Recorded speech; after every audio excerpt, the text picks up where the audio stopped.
And it helps when, your pastors or our priests are really, really intentional when it comes to how they lead our parish, Like I'm so lucky to have a really great priest who is very intentional in the way that he wants ministry, focuses on families. Like when you look at like faith formation, it's not just faith formation where you drop off your kids, but he provides opportunities for parents to get formation too. And formation can be anywhere from like teaching them like about like how financial stuff, or teaching them about struggles within the family, but having those intentional ministries, intentional opportunities that really promote the family. And it has to start off like within the parish level and then kind of go outwards, because it really helps. Like even something as simple as providing, like they did a date night for all the couples. They encouraged all the married couples to come on Sunday, and after mass, all the couples could stay behind. There was poo-poos and like, drinks. And then they gave them coupons to all the local restaurants for them to have date nights with questions. But that's like thinking on a different level of how we're being intentional in the way that we minister to the community. And I feel like that's like simple ways that we can transform. And as you can see, the community then grows together with one another. So the witness, again, is so important. We can have all of these concepts about the mystical union and the covenant, but when you're living it, then it really shows to people, and it's attractive to people. What about the whole the pessimism that we seem to be experiencing? The world is going to end, or we don't want to bring children into this world. What can marriage contribute to that in terms of breaking that cycle of pessimism and making people a little more optimistic about our lives and where God is calling us? Within marriage itself, having someone with you and being not alone, of course, having faith in God and feeling that, but also having a physical person that helps embody that love that God gives you, gives a lot of hope and helps with the faith in itself, because you have support from another person that you can give and model to each other. And in that, you have that ability to then go forward and be excited about tomorrows. And I think that's how you can combat pessimism, is that when you know that there's going to be someone else, and when you know that there's going to be a community, and when you know that there's going to be support, that you have the encouragement to move forward. And you have the encouragement to think about the future in those ways.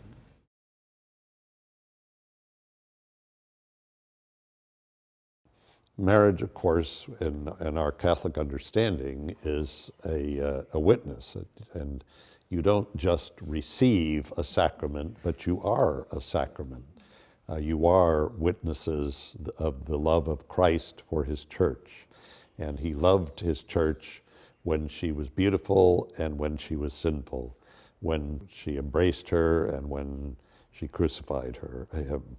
And so I think that's what marriage is going to be like, that it's not all going to be fun and games, although certainly there will be that, and many very, very positive moments, many beautiful times, but it will be a struggle. But I think it can be a witness that this commitment to another person in love is possible. And that is where fruitfulness comes, and that is where God's love can be spread throughout the world. So I want to thank you for your insights today, and I certainly want to thank you for your inspiration to so many people and the witness that you give even now. So do you have any questions for me that you'd like me to reflect on? So Bishop, when I think of marriage, and I know we kind of wrapped up some things, but I think of it's mentioned before, like a beautiful struggle. And again, maybe this is that idealistic or optimistic kind of look, but I think of a great story, and no story would be interesting or fun or like engaging if there wasn't some sense of drama, if there wasn't some sense of struggle, if everything was just up here, it's too perfect, right? And I would imagine in your experiences throughout your priesthood and living out your ministry and all the marriages that you've seen, what would you say is an example of a great story of marriage and that journey that maybe would be inspiring for other people to hear and just kind of listen and take in. If I were to think of one couple that just jumps to my mind, it would be these friends of mine who had 3 boys, and they were in our parish school, and one night there was a house fire, and 2 of the 3 boys died. And it was, of course, very, very tragic, and that was, you can imagine losing 2 boys, and they almost lost the 3rd one. Thank God he's fine. But to go through that kind of trauma could very well have separated them, but instead it really brought them back together.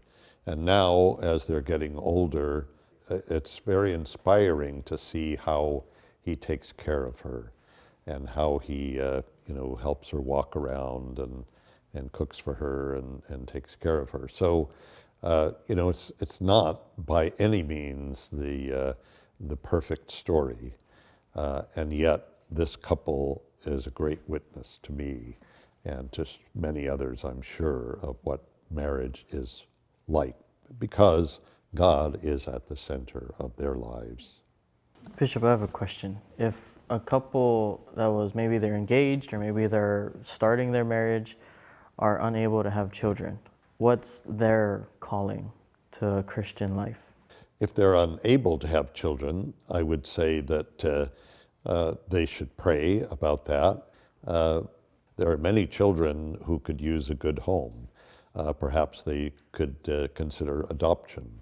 And I think that's something that more and more people, I hope, would think about, because there are many children who are abandoned and not properly cared for. And so I think that would be one solution. If they properly discern that that isn't God's will for them, for whatever reason, then of course they can still be witnesses of that love that is fruitful in other ways, that gives to others, that isn't just concentrated on themselves, just between themselves, but that can really be a leaven in bringing God's love to others. I think those are some of the ways that they can deal with that situation. How would you approach a situation if they're planning on doing like in vitro fertilization, or they're trying to get like a donor? Right. Well, I think that's some very difficult moral issues there, but I would say that I would refer them to somebody who can talk to them about those moral issues, and that perhaps we should talk more about them in the church and tell people why this is problematic.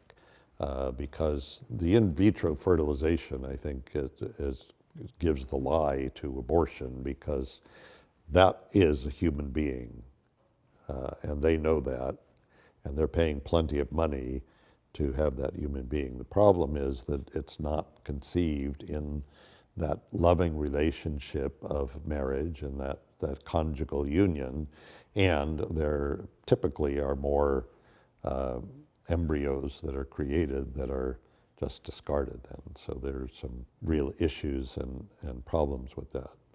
But I would steer them towards somebody who can discuss with them those kinds of moral issues. Could I ask on interfaith marriages, if for someone who is Catholic and then choosing to marry someone who isn't Catholic, whether outside of the church, or someone marrying someone and bringing them into the Catholic Church for a Catholic marriage, is there a process to that? Yes, there is. The presumption is that Catholics will marry Catholics, but that doesn't always happen. And if there is a Catholic who wants to marry a person who's not a Catholic, I think the priest or the deacon who's preparing them for marriage should speak with them candidly about what that will mean for their children, because it's not a showstopper, but it certainly is something that they should be thinking about before they get into marriage. What are the real differences. Because sometimes when you're courting or you're engaged, you can kind of have starry eyes and not really delve into the differences that might very well be divisions in your marriage. The same could be true, though, of interracial marriages, intercultural marriages, and certainly those are beautiful. Those can be very beautiful, but I think it is important for the couple to stop and say, what does this mean to us? How is this going to affect us as a couple, so that they can be prepared for whatever it will bring. And I think the more they can be dealt with up front before the marriage, I think the better it will be for the marriage. And this is, of course, one of the things that Engage and Encounter tries to do.